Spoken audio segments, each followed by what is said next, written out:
Hey, joining us right now is Rabbi Mendel Kaplan. Morning, Rabbi Kaplan. How are you? Good morning, Martin. I'm fine. Baruch Hashem. How are you today? Baruch Hashem. I'm fine too. This is good. You know, I hope you're going to join me this evening. I'm giving a special lecture. It's going to be live on YouTube, or maybe you'll join me in person. It's a unique and different lecture because in recent years, so many people have spoken about the unique spiritual nature of women in Judaism and in Torah. And there have been others who have challenged whether this idea is truly rooted in authentic Jewish tradition or it's based on a misunderstanding or misapplication of texts. I've actually given a number of classes like this, and I recently received a challenge from somebody who maintains that I am twisting the texts and not sticking to authentic Torah. He claims to have done his research. He sent me a whole bunch of sources that, in his opinion, lead to different conclusions. So I've taken on the challenge, and tonight I'm going to be delivering this special lecture entitled Female Spiritual Superiority, Torah Truth or Misuse of Sources. I think it's going to be a very powerful and a timely presentation. Together we'll explore biblical narratives, we'll talk about key teachings of our sages, and fundamental Torah principles. You know, the difference between things like mitzvah obligation and spiritual stature. And we'll talk about the idea of mitzvot that are mandatory or perhaps sometimes elective.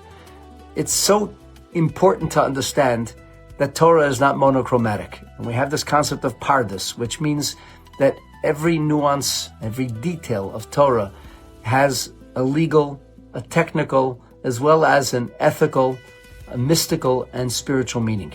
And that the truth is, all of them form a symphony.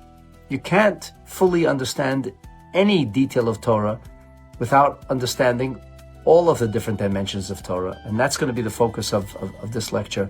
I feel especially privileged because as a chassid and disciple of the Rebbe always incorporated all levels of Torah. And it was never single-dimensional.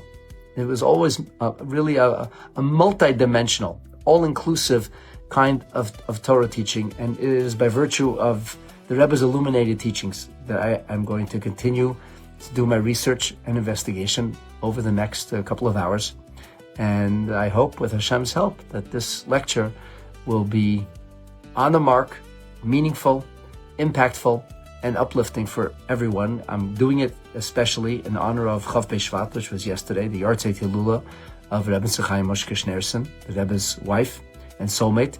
And as I said, I invite everybody to participate. I look forward to receiving feedback, and I hope, with Hashem's help, that sincere efforts will lead us in a direction of truth and authenticity.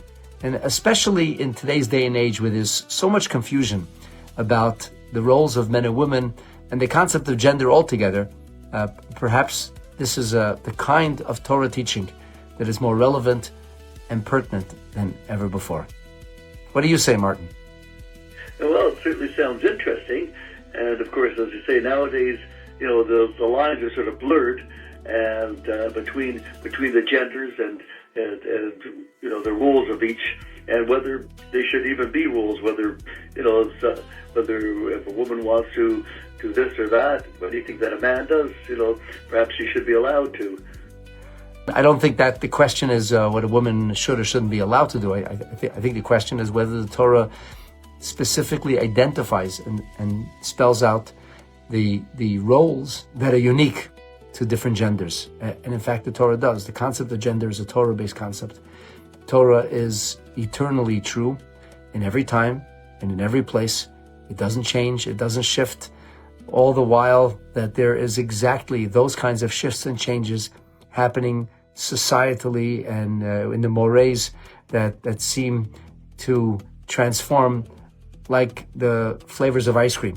But Torah doesn't change. And as Torah Jews, we look deeply into the Torah to know the divine truth that the Torah teachings embody, and to understand our unique, different, and separate roles. When we say that women are spiritually superior, it doesn't mean that women are better or men are better. It means that men and women are different.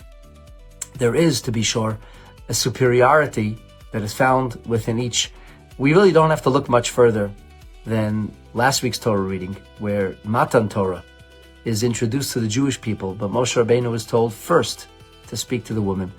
And then in next week's Torah portion, not this coming Shabbat, but next week's Torah portion, where we begin to hear about the Mishkan, the dwelling place for Hashem, where it is clearly stated in the scripture that the women outpaced their male counterparts and were followed by their husbands and sons rather than the other way around.